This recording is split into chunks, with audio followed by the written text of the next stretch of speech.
I'd like to thank SAQA first for the opportunity to share my work today. Next, this is the work in Upcycle, Keeping Up Appearances 4. Like many girls of my generation, my childhood was orchestrated by Miss Amy Vanderbilt and her book of complete etiquette. The series of Keeping Up Appearances tackles some of the thornier social issues of mid-century America, inspired by a text from this 1954 book. Each piece in the series incorporates heirloom linens which have been dye painted and screen printed. Next. The text is copied from Amy Vanderbilt's Complete Book of Etiquette and is used with permission by Lincoln G. Clark, trustee of the Amy Vanderbilt Keller Literary Property Trust. He said his mother would be so honored to see her life's work so beautifully used in my art. I neglected to mention that the work was a parody. Next. Upheaval 7. The challenges of an elder parent with dementia brought chaos, crisis, and disruption into my otherwise centered life. Years of therapy were tested by frequent interactions with extended family members. This upheaval and chaos manifested as a new shape for my work. Next.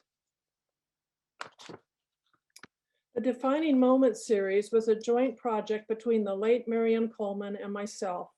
Through exploration of our vastly different upbringing and experiences, she of the Jim Crow era in West Texas and my white privilege upraising in suburban San Francisco, we created an important and culturally relevant exhibit of our defining moments that led us to becoming good friends and aging women despite our many differences. This work, Defining Moments 12, No Means No, is the story of my 1967 campus rape printed to cloth. The slash represents how this assault disrupted my sense of personal safety and well-being. Next. Fire and Flood. I've actually made 3 of these, so this is the second one. A decade of drought brought a horrific wildfire season where at one point there were over 20 actively burning wildfires in the state. Shortly thereafter, a normal rainfall season followed, bringing heavy rain. All too soon, the river flooded, washing out some of those who had just escaped the fires. I was struck by the irony of too little water and too much water, all within just 4 months' time. Next. In this work, I researched the reasons why gun owners cherish their weapons. We most frequently hear it's my Second Amendment right, yet I was curious as to other reasons. Responses varied from bear protection in Alaska to killing rattlesnakes in Texas to protecting a schoolyard full of kids to doubting one's ability to provide or even to be a hero. I compiled a list of reasons, digitally manipulated the text, which was commercially printed to whole cloth.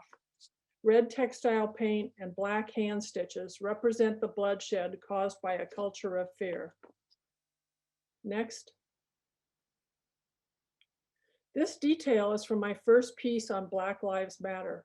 This is the center section, which reflects the digitally printed names of 76 Black lives extinguished by asphyxiation or police restraint between 2000 and 2020. The surrounding names are but a minute percentage of the over 4,700 Black people killed by gunfire in encounters with police in just this century. I titled this work Somebody's Child, as all of these folks had a mama. This piece is currently touring in the Women of Color Quilters Network exhibit, We Are the Story, curated by Dr. Carolyn Mazlumi. Next. In 2019, the Southern Poverty Law Center tracked 940 hate groups in the United States. Sadly, the numbers have only increased since then. No one is born a hater. Hate is a learned behavior. Why can they not instead learn to love rather than hate? The title and quantity of the US-based hate groups are printed to the background. Quotes from love songs and poetry are screen printed on top in white and again in red onto a vintage lace tablecloth. The mosaic of the heart covering the hate groups is my optimistic wish for our nation's healing. Next.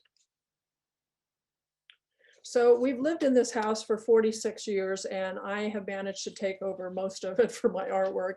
I have a custom dry studio upstairs with where my husband has built in all the shelving for storing my cloth and my sewing machines.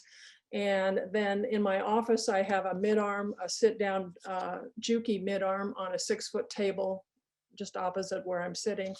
And in the basement, I have a wet studio with a new sink because I trashed the old one and a photo area.